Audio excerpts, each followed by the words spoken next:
there'll be snow, but have a cup of cheer.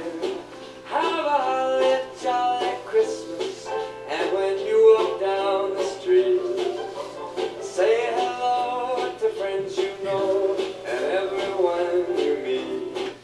Good evening, everyone. I'm Brian Trumbore with your nightly review for Monday, December 3rd. Very festive here. It's being taped a little after 4 p.m. Eastern Time. Oh, I can't help but laugh about the fiscal cliff. On Sunday, House Speaker John Boehner reiterated on that talks have gone nowhere.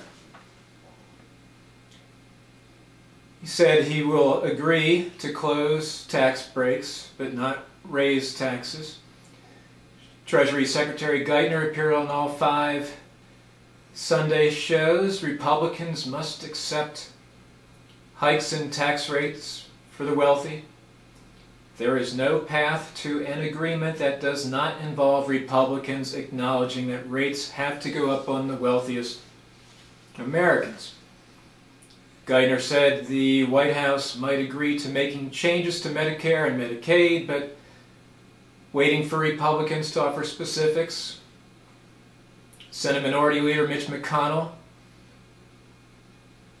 said a potential deal could involve raising eligibility age for Medicare and means testing. Republican Senator Lindsey Graham said, "I think we're going over the cliff." On Monday afternoon, just about an hour ago,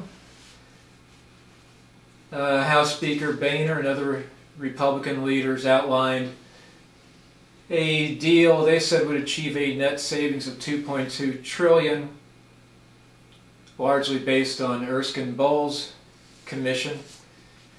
I haven't seen the full Democratic response yet, but I imagine what it will be. It'll say that Republicans aren't taxing the rich. New York Times said that the two sides are far apart on just the down payment, what I call the bridge deal to get us into next year. Republicans are insisting on immediate savings from Medicare and other entitlements. White House says the down payment should be made up almost completely of tax increases on top incomes.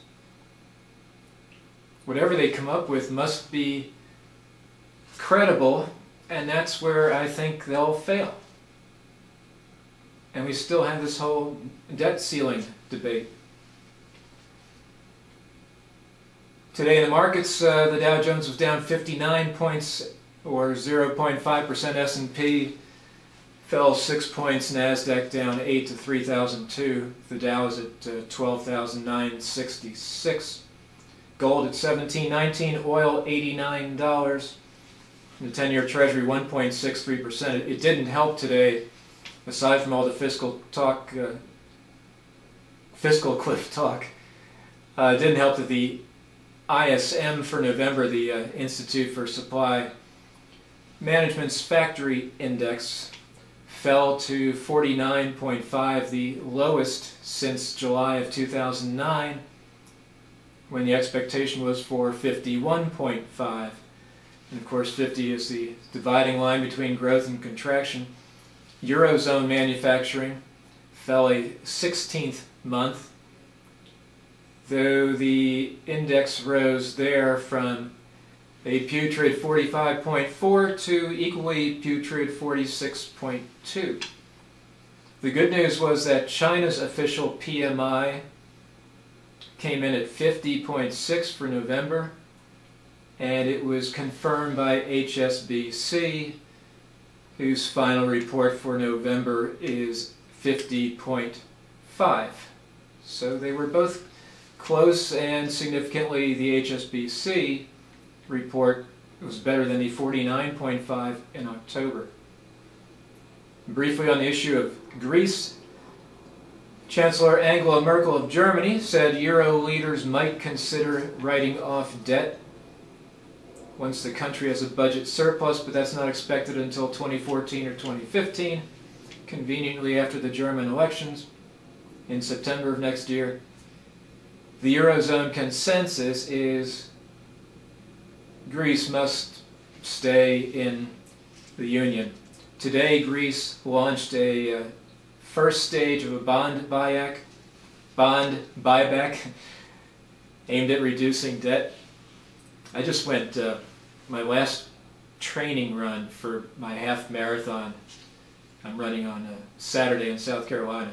So I just ran 7 miles, and I need to get my talking points right. Losses are mounting at LA and Long Beach, the nation's busiest port, as a strike persists there. A strike by 800 members of the Clerks Union, which began last Tuesday and is creating losses estimated at $1 billion a year. The clerical workers' picket lines, which have shut 10 of 14 terminals, are being honored by the 10,000-member International Longshore and Warehouse Union Local 63, which, of course, mans the docks. Ports of Los Angeles and Long Beach are directly responsible for about 595,000 jobs in Southern California and indirectly support an additional 648,500 jobs, according to the Los Angeles Times. You may have heard this union, this cleric union, has some of the highest paid clerical workers in the country. The employers say they have offered a wage package worth an average of, including benefits, of $195,000 annually, up from $165,000. The clerical workers are claiming that their jobs are being outsourced. No further comment for now. Morgan Stanley's chief equity strategist, Adam Parker, who I greatly respect, put together some research that's interesting.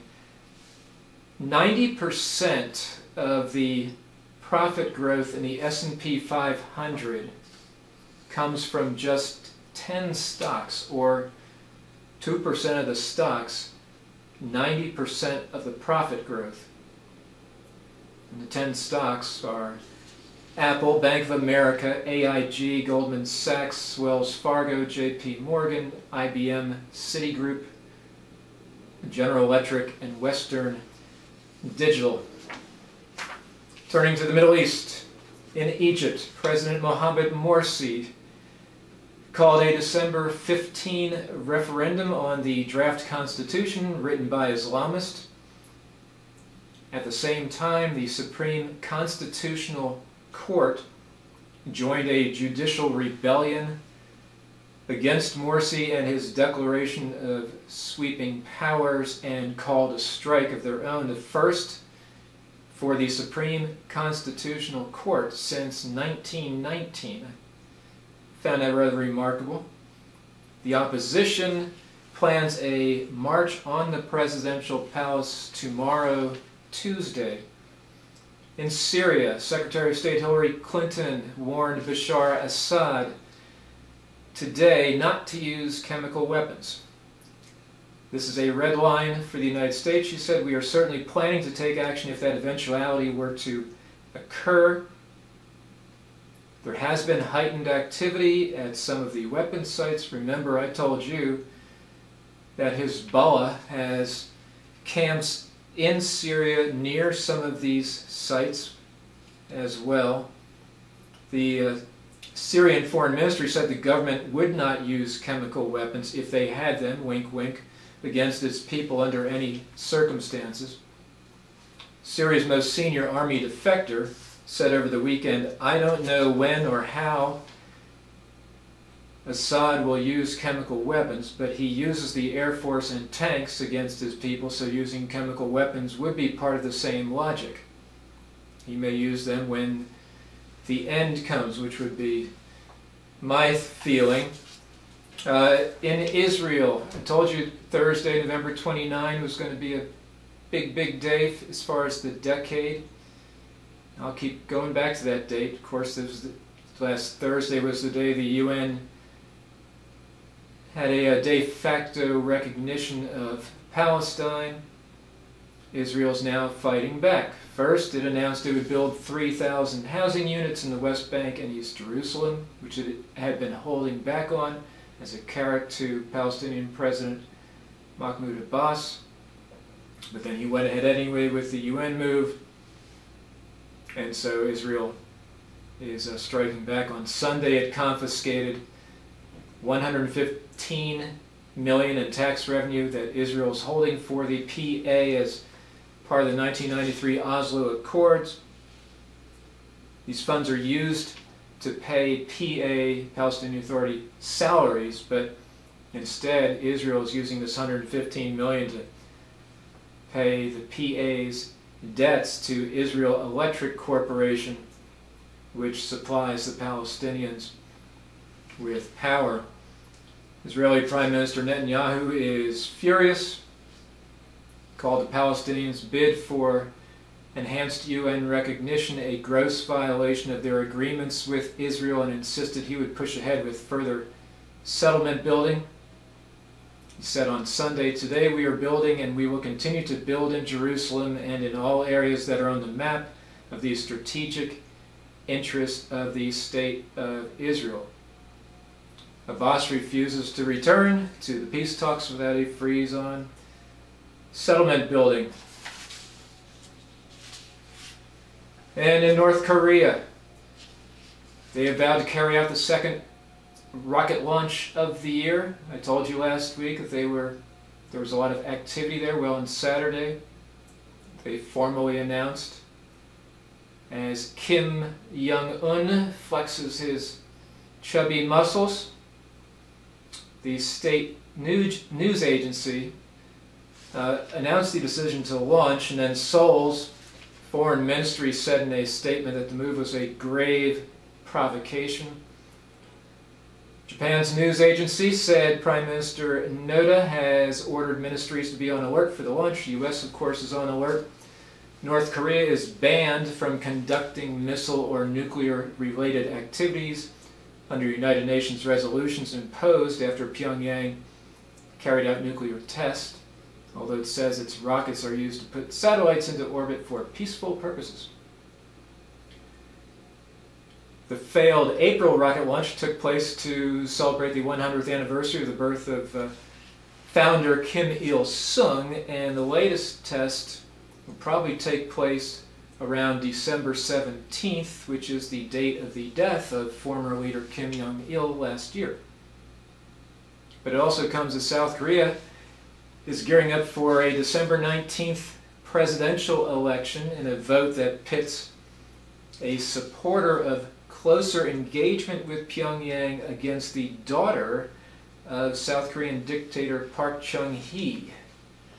And then you have Japan holding a very important general election on December 16th. So a ton going on in the next 10 to 15 days. And you also have an important Federal Reserve meeting on December 11th and 12th.